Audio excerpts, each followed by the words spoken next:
Lors de son discours à la 77e session de l'Assemblée générale des Nations unies mardi, le président sénégalais Macky Sall a invité le Conseil de sécurité de l'instance à s'engager davantage dans la lutte contre le terrorisme en Afrique. Le président en exercice de l'Union africaine a abordé plusieurs thématiques, notamment la paix, la guerre en Ukraine, les sanctions étrangères contre le Zimbabwe. Il a également réitéré la demande d'octroi d'un siège à l'Union africaine au sein du G20 afin que l'Afrique puisse enfin être représentée sur la scène mondiale. Des centaines de personnes ont défilé mardi dans la ville portuaire d'Abidjan, en Côte d'Ivoire, en solidarité aux 46 soldats détenus par le Mali voisin depuis le 10 juillet. Après la libération de 3 soldats en septembre, le président de la transition au Mali avait évoqué l'extradition de personnalités maliennes réfugiées en Côte d'Ivoire en contrepartie. Pour les organisateurs de la manifestation, il est hors de question de céder aux exigences de Bamako. L'organisation politique CONASU a demandé la libération immédiate des soldats restants. La Côte d'Ivoire affirme que les troupes arrêtées à leur arrivée à l'aéroport de Bamako faisaient partie d'une rotation régulière de troupes travaillant pour soutenir les opérations de maintien de la paix de l'ONU. L'arrestation des troupes que le Mali accuse d'être des mercenaires a conduit à une crise diplomatique que le bloc régional ouest-africain cherche à résoudre rapidement avec des réunions en marge de l'Assemblée générale des Nations unies cette semaine.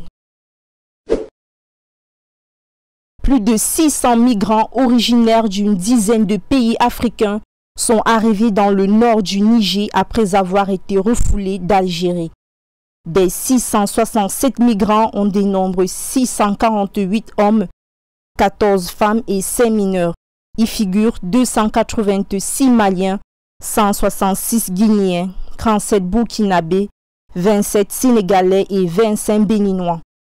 Le groupe comprend également 22 Ivoiriens, 21 Gambiens, 21 Soudanais, 18 Nigérians, 14 Camerounais et 14 Sierra-Léonais.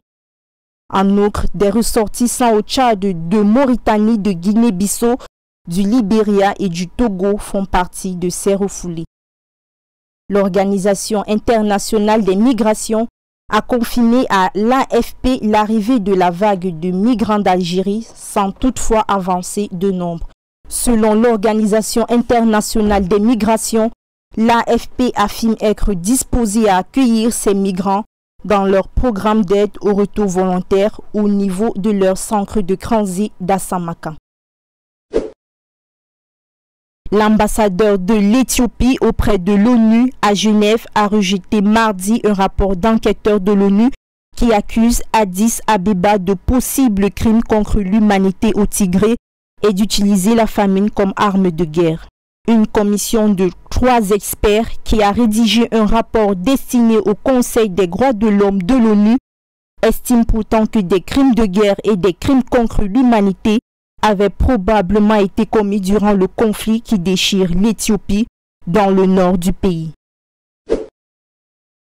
En Afrique du Sud, l'inflation qui avait atteint un record en juillet avec 7,8% a légèrement baissé avec 7,6% en août par rapport à l'année précédente grâce à une baisse du prix des carburants, a annoncé mercredi l'Agence nationale des statistiques. Selon la Stat South Africa, l'augmentation mensuelle de l'indice des prix à la consommation est de 0,2% au plus bas depuis janvier 2022. Elle précise que la baisse bienvenue du coût des carburants a eu un impact sur l'indice global des transports qui a diminué d'1% entre juillet et août. Le prix du carburant a diminué de 3,8% entre juillet et août, l'essence ayant baissé de 5,0% et le diesel de 0,9%. Contrairement au carburant, le prix des produits alimentaires a continué à augmenter en Afrique du Sud à 11,3% en août par rapport à l'année précédente, contre 9,7% en juillet. Le pain et les céréales ont enregistré une augmentation de 3,1% entre juillet et août, faisant passer le taux annuel de 13,7% à 17,8%. L'inflation a atteint son plus haut niveau depuis des années, voire des décennies, dans de nombreux pays africains alimentés notamment par la guerre en Ukraine et la reprise économique consécutive à l'assouplissement des restrictions liées à la pandémie mondiale de Covid-19.